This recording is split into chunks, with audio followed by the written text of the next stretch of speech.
This Choircast podcast is brought to you by Everly and the Little Red Door, written by Danica L. Rogie and illustrated by Jess Hopt.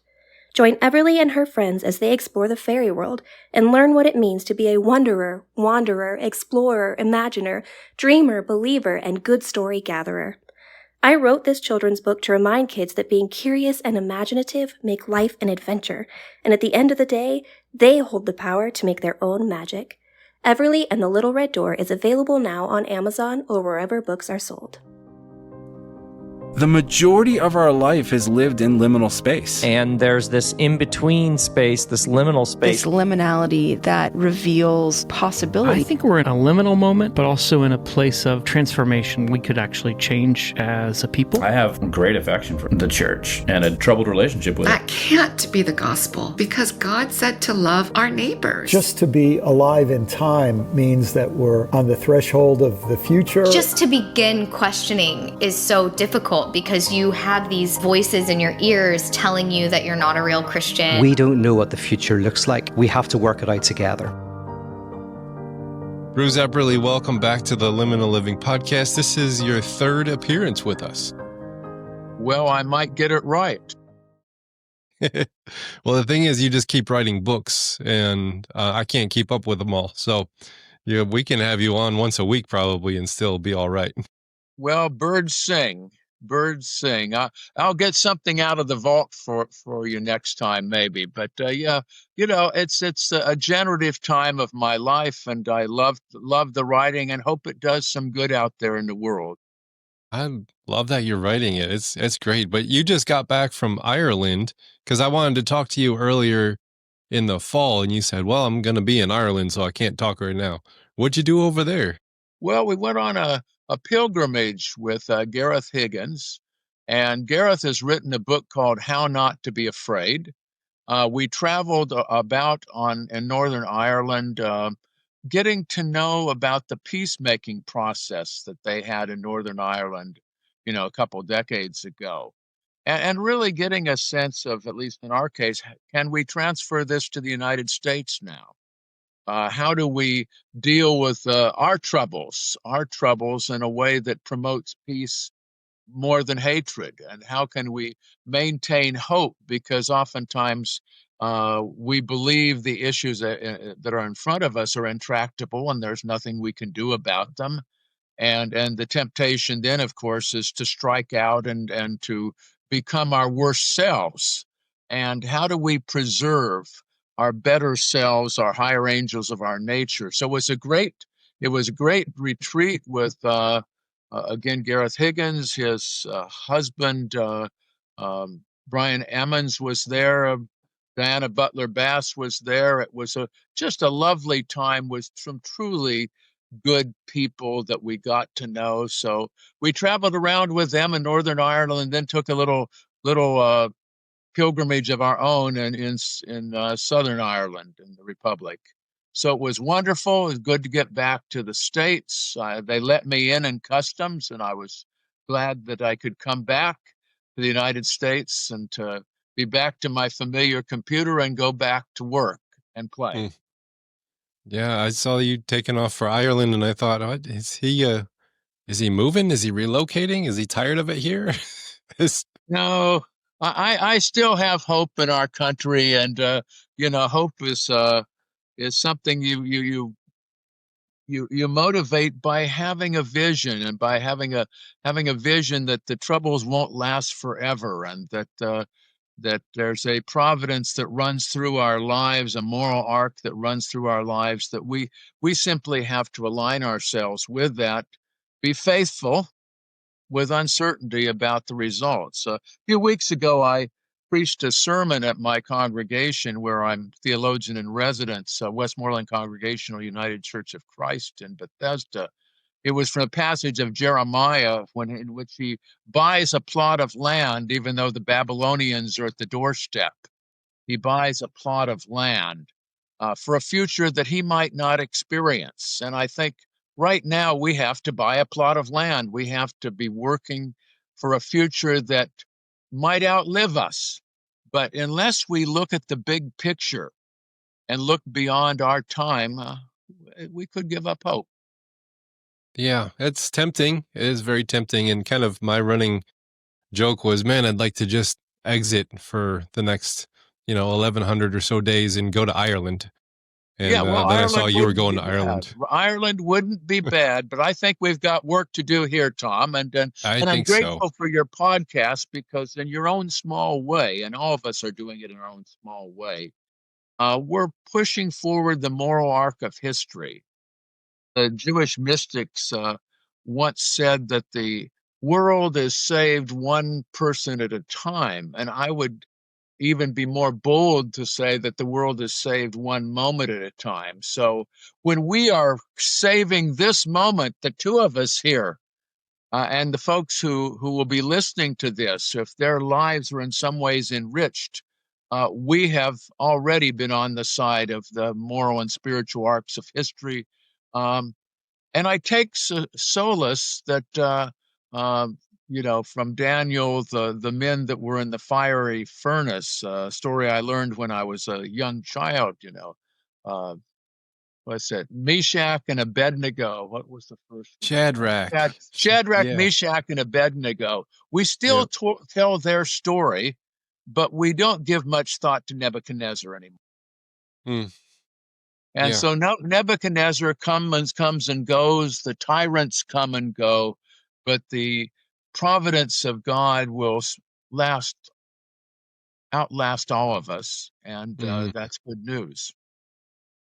Some of the good news I'm pulling from these days is from historian Heather Cox Richardson. Yes. She doesn't candy coat where we are, but she says things, she says truth in a way that it doesn't sink your ship, it doesn't cause you hopelessness. She acknowledges the seriousness of the situation, but she puts it in such a light that says, I don't know, she gives you hope in the way that she communicates the truth of the moment. And I Well, don't know how she does it, but she's got a gift. and I think when you read her, and both Heather Cox Richardson and I are academics, in my case, an academic pastor and a theologian. I trust her implicitly because I look at my own work and I realize that our work has to be based on our integrity. And I know that even though she, like I, have biases, when she's reporting history now and then, she is reporting it the way it is.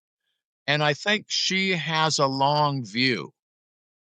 And Yeah. in many ways, we have, even though things are moving at a breakneck speed, we still have to have a long view to realize that people have risen up even in the darkest times, have risen up, have been faithful, have, as John Lewis would say, made good trouble. And Mhm. people like Francis of Assisi or Dorothy Day. Nobody remembers Augustus Caesar, but they remember Jesus. Uh, I think that the great people of history who made a difference oftentimes appeared to be at the underside. And sometimes the victor ends up being forgotten. And those who seem to have been defeated end up the ones that transform history. That's always a good perspective that historians can bring, is they have the stories of how things went down, how things shaped up. And that's probably one of Heather's gifts, is she's an American historian, and she knows, oh, this is similar to the 1890s when the robber barons were in charge, or this is similar to when Jefferson was, and she just brings that perspective of, yeah, this is a bad spot, but we've seen other bad spots before. We've gone through them. We've shaped things. I don't know if she's seen as bad of a time in our history as we are in now. I think she's coming to that realization that this is probably one of the worst that we've gone through, the most dangerous times. But she still has that perspective as a historian that I very much appreciate. And you might say that I don't know her metaphysical or theological or religious background. That's beside the point to me. But beneath what she's writing, you can almost intuit an undercurrent of gentle and sometimes restless providence, that there's a deeper story going on than today's headline news. And we need to always remember the deeper story going on. We don't know how many people, for example, we'll be talking about Francis later. We don't know how many people in Francis' time really knew about him, or Clare of Assisi. We don't really know if they were on uh, the news in Italy of the time. But here we are almost 1,000 years later, and they have made a profound impact. We never know the story while we're living it. And we have to intuit that there's some providence that's going on in our lives that's calling us, as Lincoln would say, to the better angels of our nature, and calling us to something that's going to outlast us and outlast the tyrants. And so with that great hymn, we can say, how can we keep from singing? Now, what's something that you learned in Ireland that you hope we could bring back this way? Conversation. One of the most poignant moments there was when we went to a monastery, an urban monastery, and we learned about the story of a group of Protestants and Catholics who began to talk to one another quietly under the radar. They had to be doing this in very great confidence. We saw the table they gathered around, and people talking to one another and then influencing in a way that small things lead to big things. Again, there is a sense in which each moment of life is important, and each moment of life, even the least important, may end up being pivotal. And perhaps they didn't see the light at the end of the tunnel, but they were beginning the process of conversation. And I think that's key, the starting just a handful, and then another handful and another handful that have hope in the process, that are willing to meet together and eventually speak up together that things could be different, that there's an alternative reality. Again, that's the heart of, I think, every mystic vision, is that life doesn't have to be the way it is, that there is another pathway we can take. We can choose life and love, and we can choose the power of love rather than the love of power. The great Saint Jimi Hendrix. Yes. Yes, we can choose him. And as we listen to the Star Spangled Banner from Woodstock, we can choose that and wander on with him as being our own form of merry prankster, an own form of people who are a band of gypsies running across the land. He has that famous quote I've used a few times. We'll see change only when the power of love overcomes the love of power. Yes. And that's always been deep down in history. We see it in, I believe, the prophets. We certainly saw it in Jesus. We certainly saw it in the life of Francis of Assisi, who had absolutely no power whatsoever. But if I worked hard at it, I could remember the Pope he interacted with. But everyone remembers Francis of Assisi, even though he was the humble little poor one of his time, and had no power at all, no place to lay his head but where he was. Yeah. Well, I've been speaking a little bit about him, and he's one of my favorite saints. And I was kind of joking with your wife when we were trying to get things working, as she said, "Oh, which one are you talking about? He just wrote 2." And I said, "Oh yeah, he sneezed and another book came out," because you just seem to be prolific in your capacity to write books. Well, birds sing. Yes. Birds sing. And I think of that line from Eric Liddell in Chariots of Fire, God made me fast, and when I run, I feel God's pleasure. I feel that the same way about speaking and teaching and preaching and writing, that I feel like I'm right in the zone. And I oftentimes actually believe that in some way my writing comes from inspiration beyond myself. I have a particular practice that I use when I'm writing. I immerse myself in a subject that I'm working on, And then basically an ideas come to me, and in the evening of I sort of focus on them for a couple minutes and go to sleep with them, and then wake up ready for whatever writing adventure I might have at that time. And it almost always flows. So, and quite often, I must admit, when I'm taking my walk, the ideas come out for that I'll sit down and write for the next hour or so when I get home, almost as if they come from a deeper wisdom than my own. Now, I'm not claiming there's a correspondence between God and me, or the Spirit in me on an absolute basis. I take responsibility for my limitations, and I'm not going to blame the Holy Spirit for that. But I believe we are all inspired. There is a mystic in each one of us, or we're all mystics in the making, which means that to me we're touched by God, that each moment we're receiving some sort of little urge or possibility, and once in a while we notice it. Mm-hmm. Yeah. Well, what inspired this specific one? That Healing the World, Whitehead, Francis, Clare, and Bonaventure on Spiritual and Planetary Transformation. That is such an amazing title. It's like, that's huge. What is the thing that sparked the thought, like the first domino that fell, or the first inspiration that came that said, I'm going to write this book? Well, I suspect it may have come 50 years beforehand. And if you'll allow me to put a little context to this, about 3 years ago, and maybe this is somebody in their 70s wanting to kind of connect the dots of their life. About 3 years ago, I got this idea that I would start thinking about those thinkers that were pivotal in my spiritual and theological formation. And it was probably the summer of 1972 or 73 that several thinkers came to me. The first was the overarching thinker was Alfred North Whitehead. I enrolled in a course on process theology as an undergrad, and it helped me make sense of Christianity in terms of the notion of God and God's presence in the world. About that same time, I began to study Plato. And I had an opportunity in that same year to meet Howard Thurman. And when I studied Whitehead, I actually began also to study Teilhard de Chardin.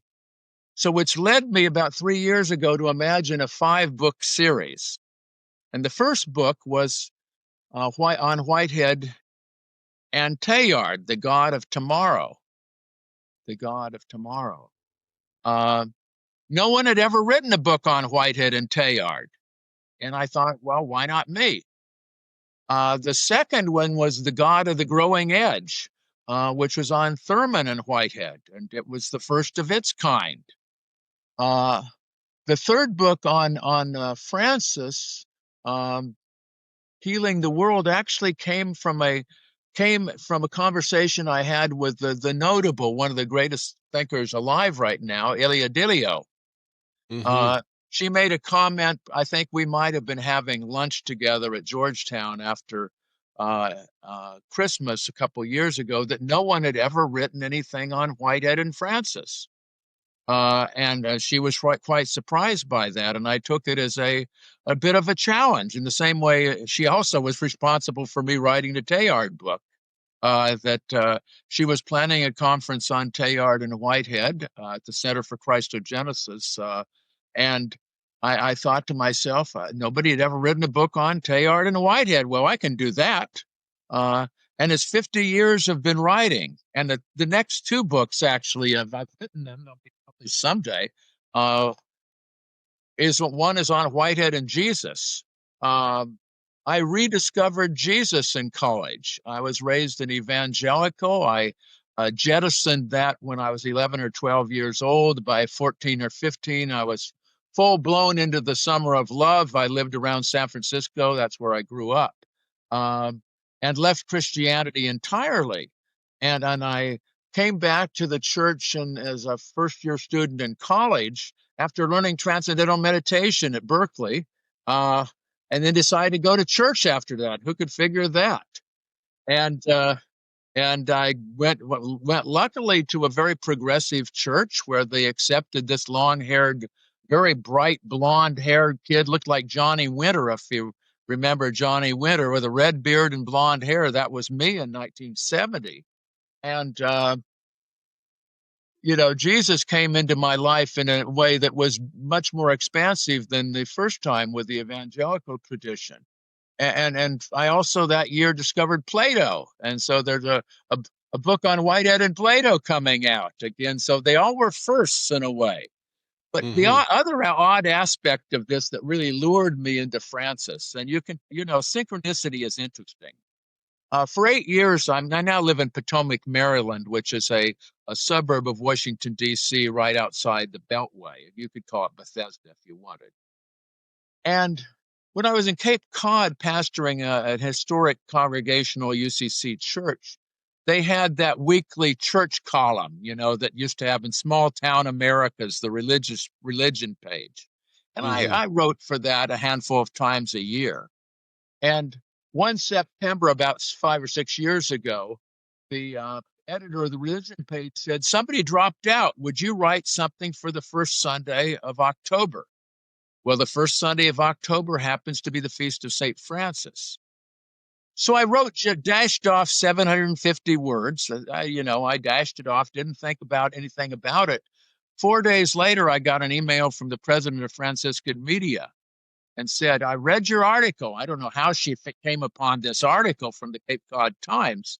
"Would you like to write a book on Francis?" And I really wasn't on my agenda to do so.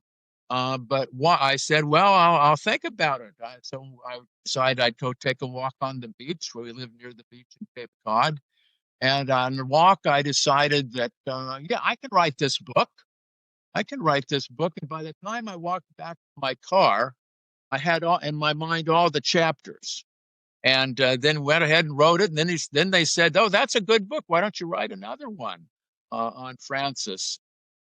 Then they said, "Well, why don't you write an introduction to Bonaventure?" I'd never read but a handful of things of Bonaventure's before, so I don't let my ignorance get in the way. When I'm ignorant of something, my typical response is not to start talking, but start studying. That's how probably you've learned a lot of things. If there's a topic outside my field that interests me, I say, okay, I want to know about that.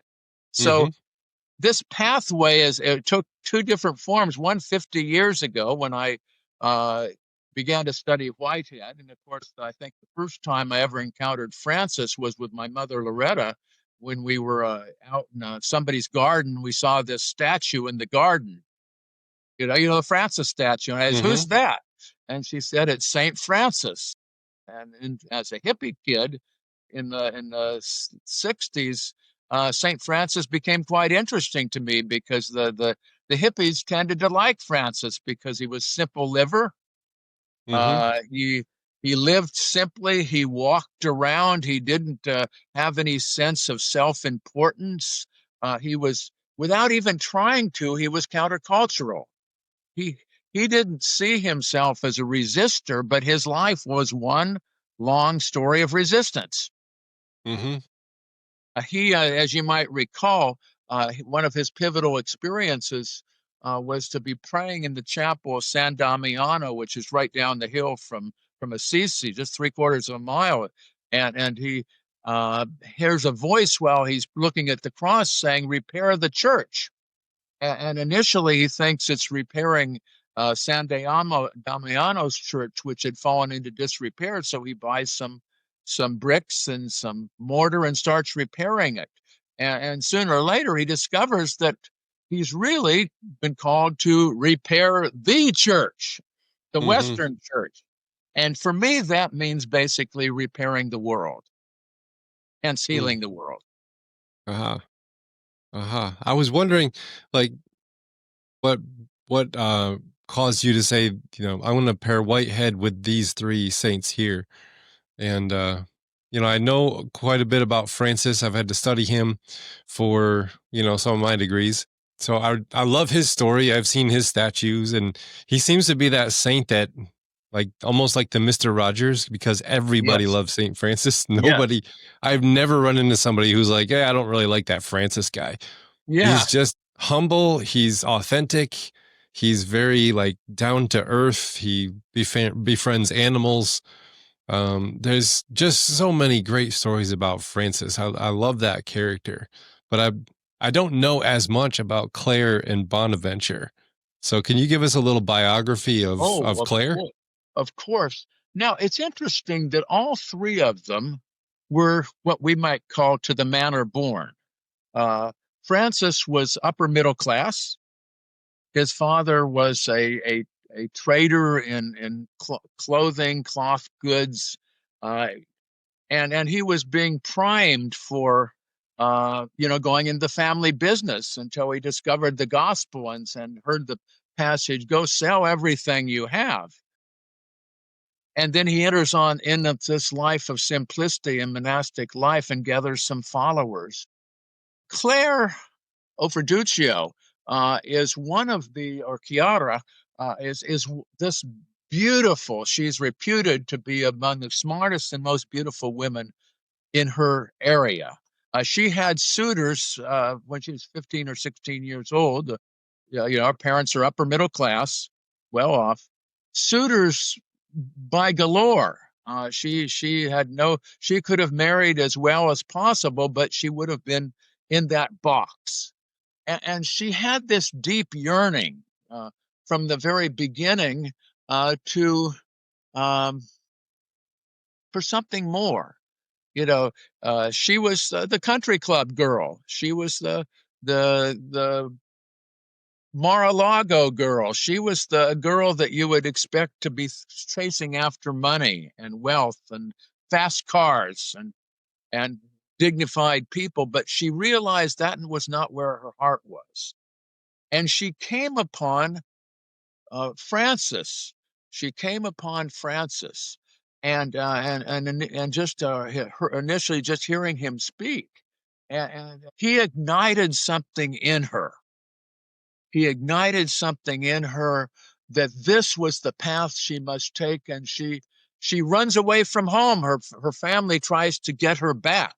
They try to drag her back home, but she finds a way of living.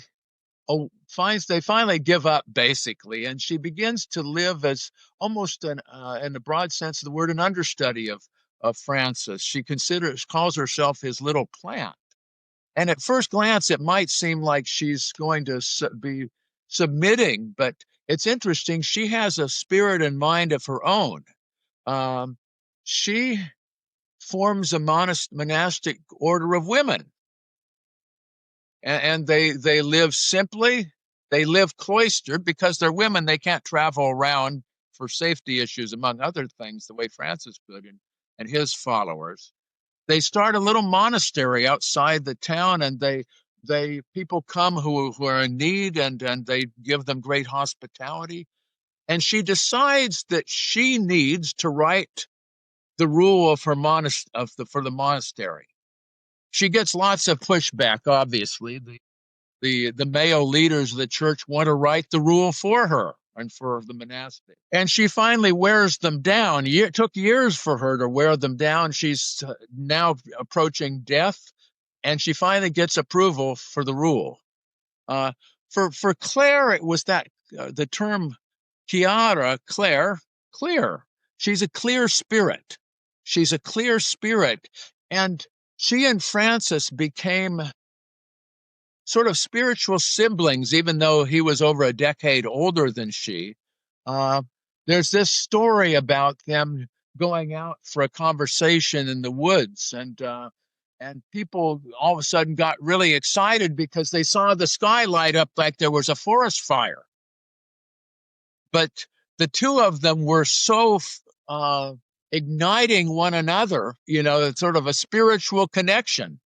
It's interesting, when Francis was trying to figure out whether he was going to be a stable, homebound monastic or go out on the road, he asked for prayer and guidance for Clare. So the student helped the master, and she always had this great, obviously, appreciation from Francis, but she was in her own way a proto-feminist. In a male-dominated church, in a misogynist time, at a time in which women were second class at the very best, and even the upper middle class women, the best they could hope for was a good marriage and children, she struck out on her own. Bonaventure would have been somebody like myself. Bonaventure, again, was upper middle class. I wasn't raised upper middle class. I was clearly right in the middle of things, if not slightly lower middle class in the economy. But my parents were well educated. Bonaventure was the son of a physician, and he wanted to go to school in France, in Paris, and there he met somebody who was a Franciscan. And he was an exceedingly bright person, this Bonaventure, and he rose in the Franciscans and soon became the leader of the order. But he was the philosopher.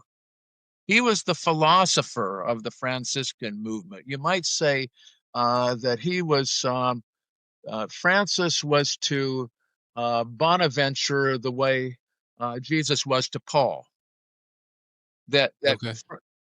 Bonaventure saw himself as sort of creating a flexible system. He believed that Francis, and called Francis the second Christ. He saw Francis as basically an embodiment of Christ's spirit.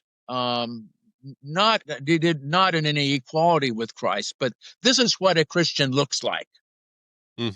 This is what a follower of Jesus looks like. So he becomes the philosopher and becomes the ecumenist of the group. But toward his death, he was at work in trying to bring together the Eastern and Western branches of Christianity. So a person of both, each one of them had their gifts. Each one of them brought something. Clare brought the gift of clarity. Her most famous comment is to look upon Jesus, look upon the Christ, look upon the cross, gaze upon it, imitate it, be like Christ. They truly believed that folks like us could prune away all the excess of our lives and walk in the path of Jesus. I like that. I would have never taken all these Franciscan thinkers and then paired them up with this philosopher, Whitehead. And I've been studying him a little bit, talking with people like yourself and Josh Patterson and Chad Ball and Andrew Davis. And, they're the process thinkers. And you all encountered this, decades ago, you in the 70s. Yeah. And I'm just learning about it this year. And I've been trying to reimagine God. I think our imagination for God is stuck in a feudal medieval time. Yes. And it just doesn't translate into this modern world very well. And so I've been trying to think. I think the process theology, process philosophy is a better container for that, but I think we got a lot of work to do. How would these saints have reimagined God in ways that were different from the cultural context that they were placed in? What kind of big progress did they make? That's a wonderful question. And I just want to give some plaudits to the three people you mentioned. I mean, Josh Patterson is one of the brightest podcasters out there, along with yourself, Todd, has a wonderful, wonderful guests on a regular basis.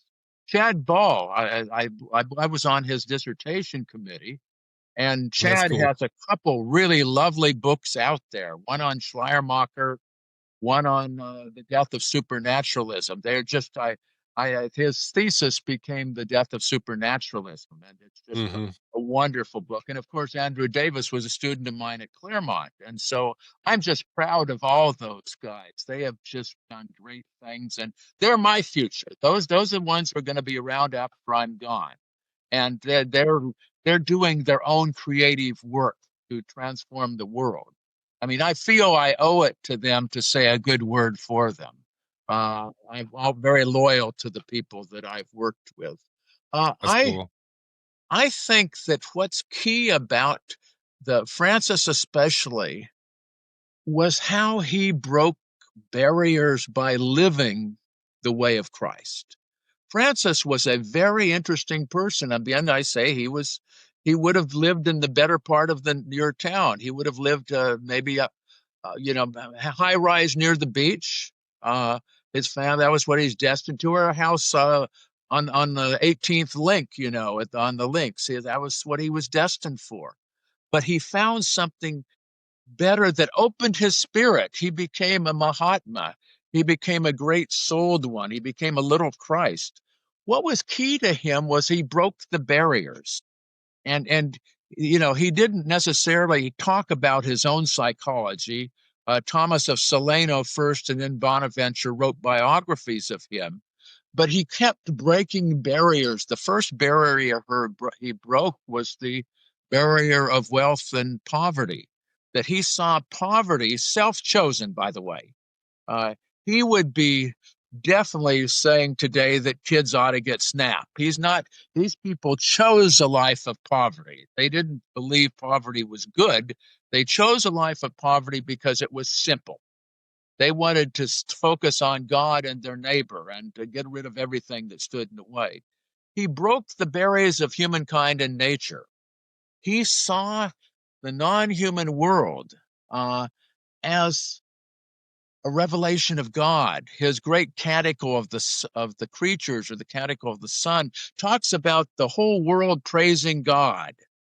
The sun and the moon praise God. Mother Earth praises God. Earth, our mother. All creatures praise God. For good reason, Pope Francis calls him the patron saint of ecology. But more than that, he believed that the non-human world could teach us. He believed that there was a continuity between us and the non-human world. Stories are circulated about him listening to the swallows listening to his sermons.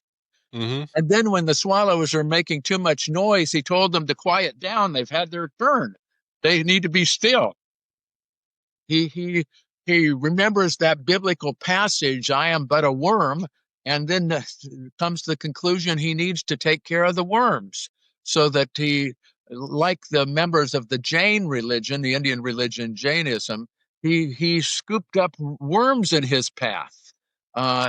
He hears of a vicious wolf outside the town of Gubbio that's terrorizing the town, and he goes out to the wolf, and the wolf charges him, and he makes the sign of the cross, and the wolf stops, and he enters into a conversation with the wolf. Then a wolf decides it's not going to terrorize the town. Then he has to convert the people in the town not to terrorize the wolf. Mm-hmm. Wolf and the people live together in harmony. During the Crusades, he crossed the battle lines to visit a sultan, a Muslim. Some of his motivation may have been evangelistic. He never did convert, by the way, the sultan, and the sultan didn't convert Francis either, but they both came to realize they were God's beloved. And so he crossed the boundary of friend and enemy. He crossed the boundary of insider and outsider. He was deathly afraid of people with leprosy, deathly afraid of. He would give alms, but always at a distance. And one day he decided, God inspired him to say, this is enough of this, enough of this. He comes up to a leper and gives him a hug and a kiss.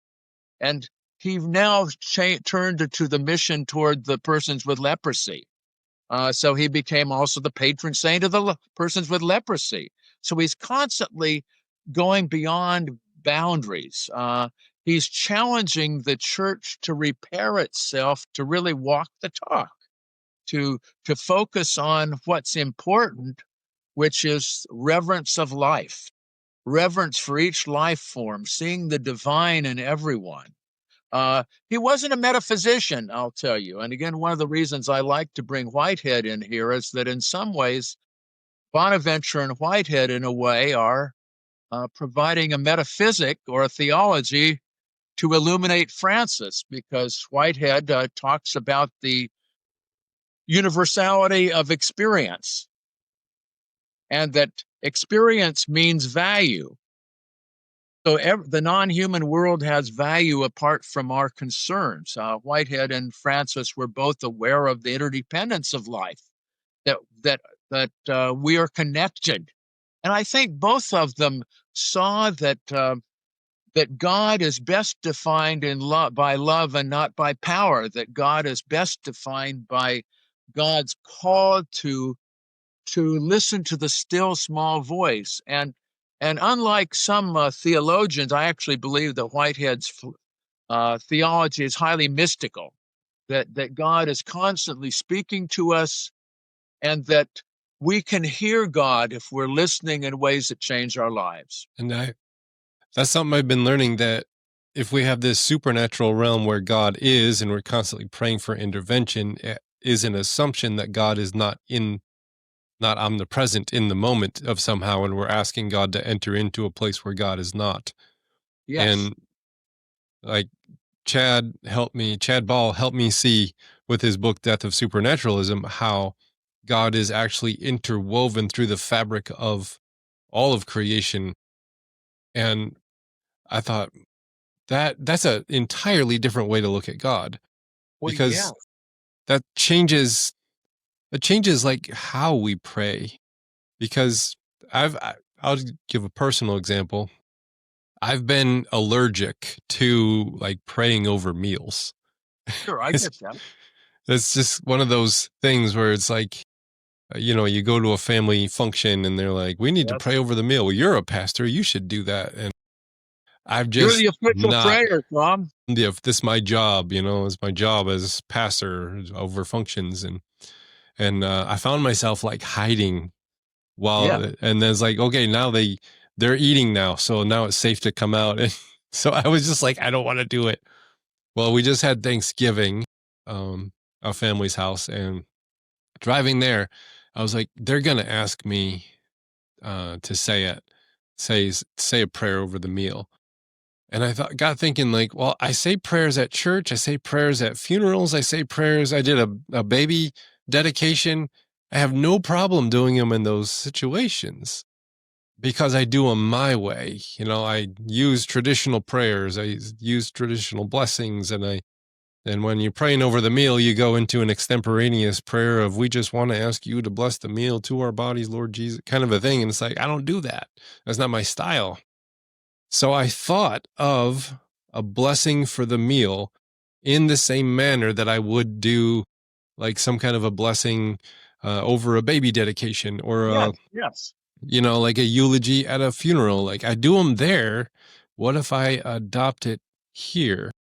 Because God is interwoven. And so I'm not asking God to come and bless something in which God is absent. So I instead of praying to God, I spoke a blessing over the food.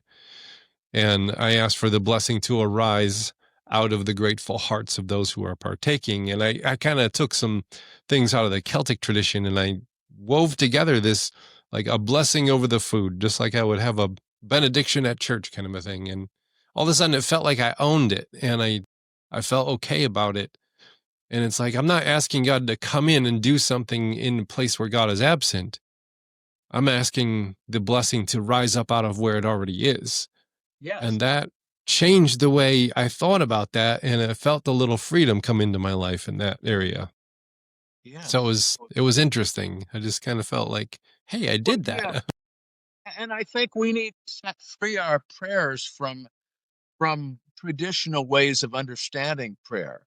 We need to set free our prayers so that we might just simply pray in the way that we're called to pray at any given moment, with a sense of the grace that surrounds us, with a sense of the gratitude for this life. I think when Francis talks about the world of praise, he's talking about a realm of interdependence, the graceful interdependence of life that for which we are thankful. We didn't get here on our own. We're part of this network of relatedness that got us to this place in life, and I think to be grateful for that, and you can, and maybe in Chad's next book he'll spend more time on this. sure he's got one in mind. He's a very prolific young man. You can even pray for events, not for supernatural coming out from the sky like a thunderbolt or Zeus or the false second coming people are waiting for and redating, and you have to wonder which day why you weren't raptured on a particular day. And those sort of that's not the way it works. I think that the Celts were right. I think, Tom, that there is a sense that there are thin places, places that are transparent to the holy, but they're not just located here, they're located everywhere. That the a little bit like Jacob and his ladder of angels, and then he wakes up and says that God was here and I did not know it. Well, the ladder of angels is here everywhere. The second coming is happening all the time. I've coined a term to be an alternative. I call it the millisecond coming. That I prefer a millisecond coming. I prefer the coming of God's presence in each moment, in a totally natural way. That there's enough miracle to go around in this lifetime without importing it from the outside. And we certainly shouldn't devalue the world in which we live as somehow second class. Jesus was pretty clear about this in the Lord's Prayer, that on earth as it is in heaven, that means earth is pretty important. That means that the values of earth can be heavenly. It means that heaven is chock full of heaven, but earth may be chock full of heaven too. And that it really is anything, if God indeed is omnipresent, and that's good Orthodox theology, God is omnipresent, being present everywhere. And if the God who's present everywhere is a God who is loving, who seeks to help and heal and not to hurt, who seeks to reveal rather than to hide, and seeks to speak to our condition. I mean, a lot of terms we have trouble with as progressives can be reinterpreted. I've reclaimed the old revival language of a personal relationship with Jesus. I've reclaimed that. I came forward in a revival meeting as a boy, and I had a sense of Jesus being present with me all the time as a child. And I've come to have that same presence now 60 years later, not in a supernatural way, but as a companion along the way, companion who is at work with me in whatever I'm trying to do at this particular moment in time. Not some Jesus afar off, but the Jesus I can encounter on the road, the Jesus I can encounter when I press my button to start my car, the Jesus I can encounter when I'm looking at the news and distressed at what's happening, and gives me some hope that I may have some bit of agency in all of this. I don't think we need a supernatural God. I think that's a relatively new invention in the last 5 centuries. You have to have a supernatural God if you toss God out of the world. The only way God can get in is through some sort of supernatural means. But our parents in the faith, not just Christianity, but other faith traditions, had a sense that God was immanent in the world. God has to be some level transcendent. And of course, the main reason to think of a transcendent God is not supernatural. That's beside the point as far as I'm concerned. The transcendence of God just simply is reminders God is God and you aren't. And that our challenge is to align ourselves with God rather than forcing God to be aligned with us.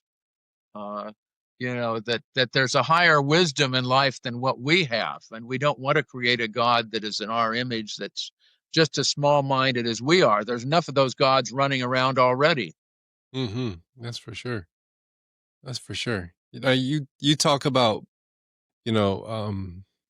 this broad topic, healing the world. And I look at that, and then I look at the news, and I think, oh God, there's a lot of healing that needs to take place. Like, that feels like a really big task when we see the massiveness of the problem, and then the amount of power that is behind those who perpetuate the problem. And then we look at our small little ability to influence it all. But you talk about a difference between healing the world and curing the world. And I was wondering if you could make that, just talk a little bit about that. Maybe that brings it down into a realm of tangibility. We want to affect change, and we have to affect change.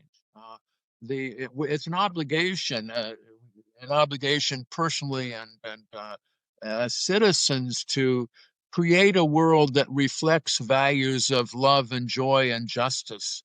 I think that we have to assume that we have some agency and some power.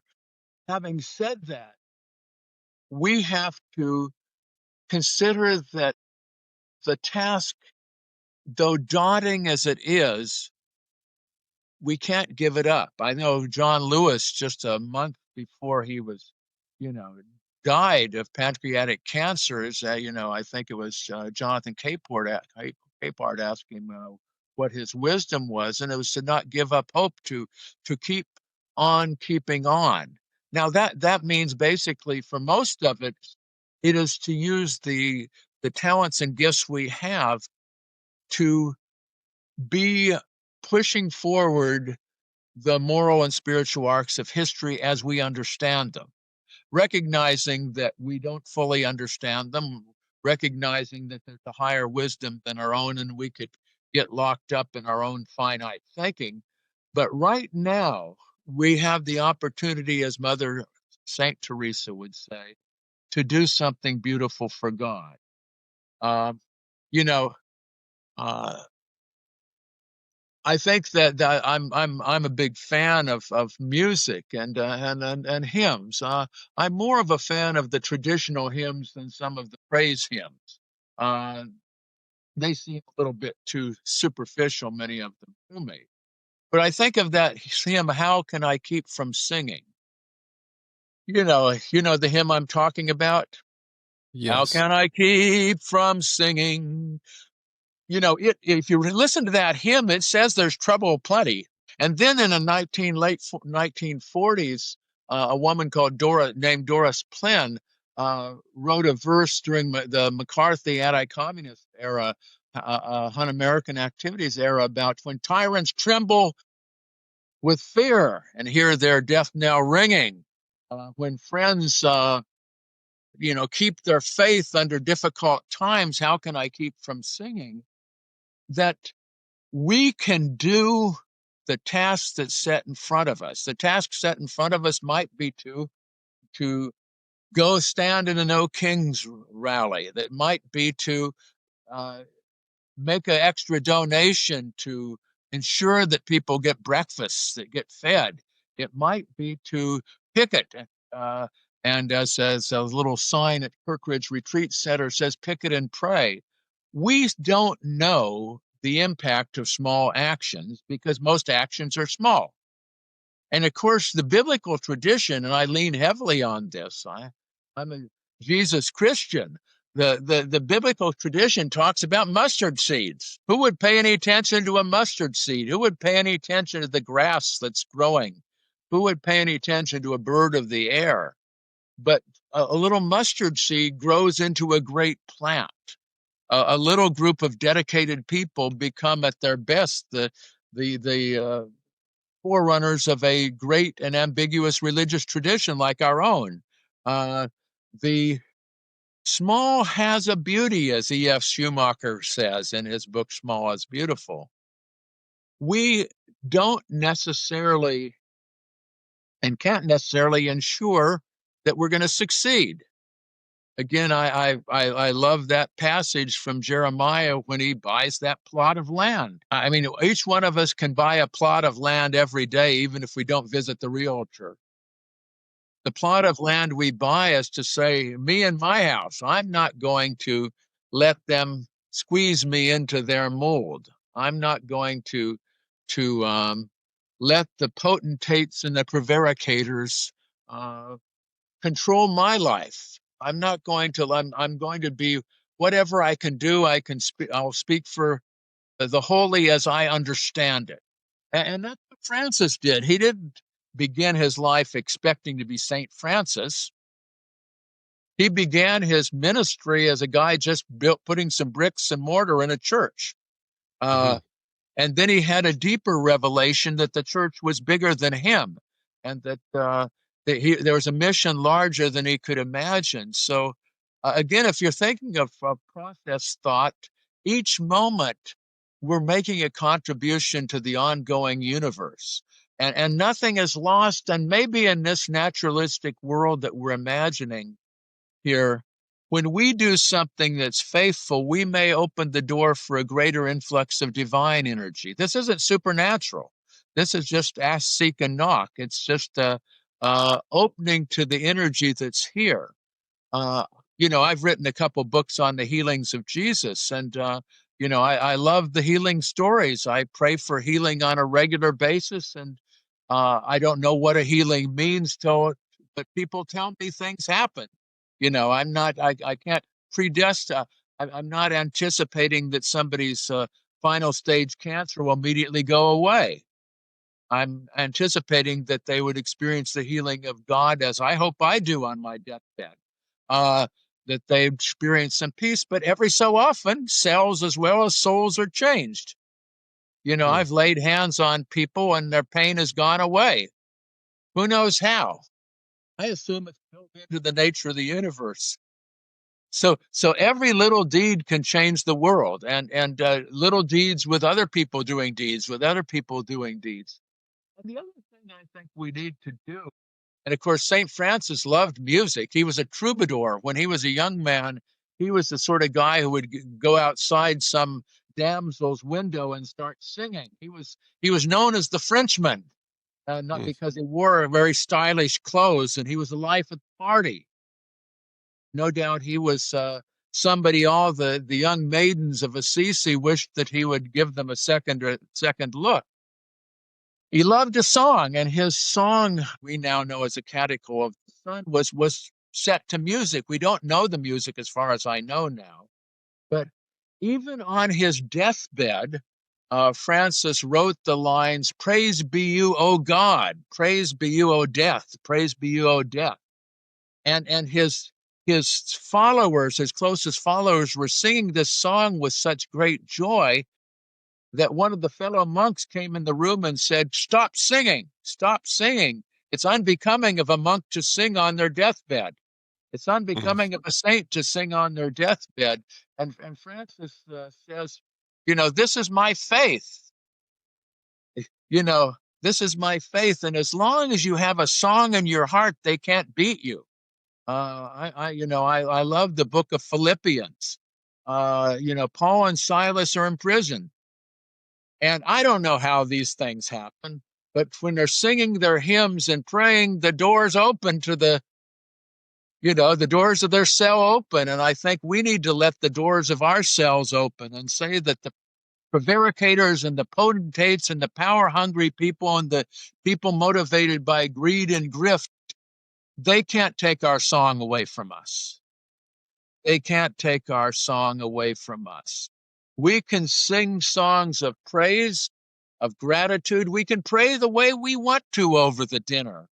We can pray for thanksgiving that God is with us and that God will outlast all of these things and that God will make a way as there is no. You see, I mean, I'm sort of an extemporaneous preacher, you can see.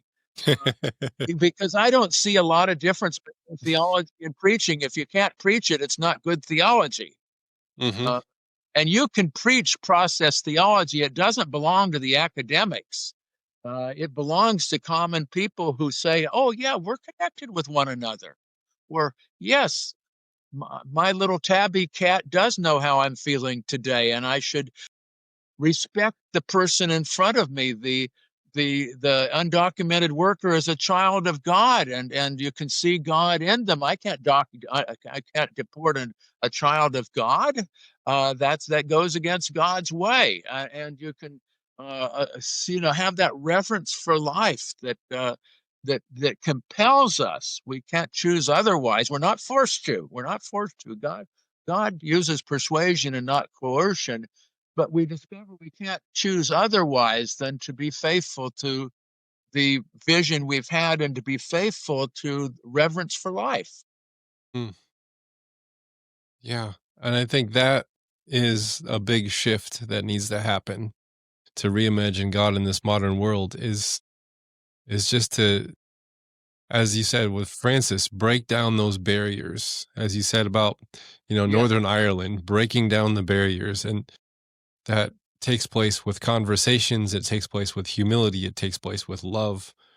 And it can be really hard to do that when idea comes up against idea. Yes. And I am learning to use the phrase when I come up against somebody with different ideas than me. You are more than your ideas, and I love the human that you are. Yes. And that is hard to do when their ideas are damaging and dismantling. But I still have to do that. I still have to love. Yes, Dorothy Day, who had plenty of spunk. Dorothy Day, one of the great social activists, a true hurricane of social activism, once made the comment.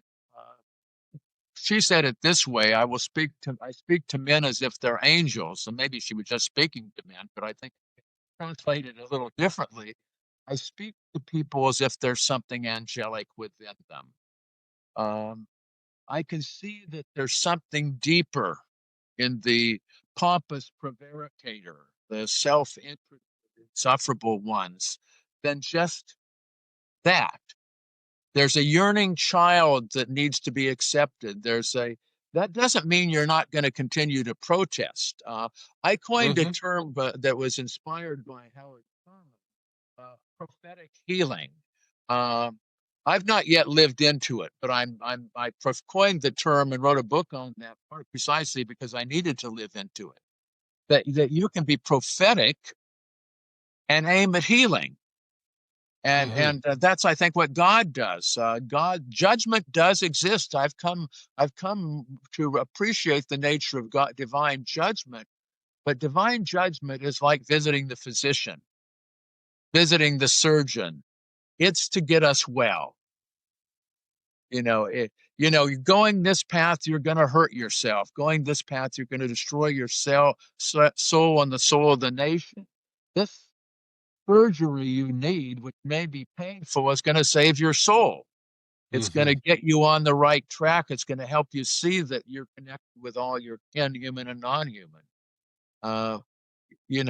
We progressives can reimagine some of the traditional language in ways that make sense because there's a wisdom in that language. The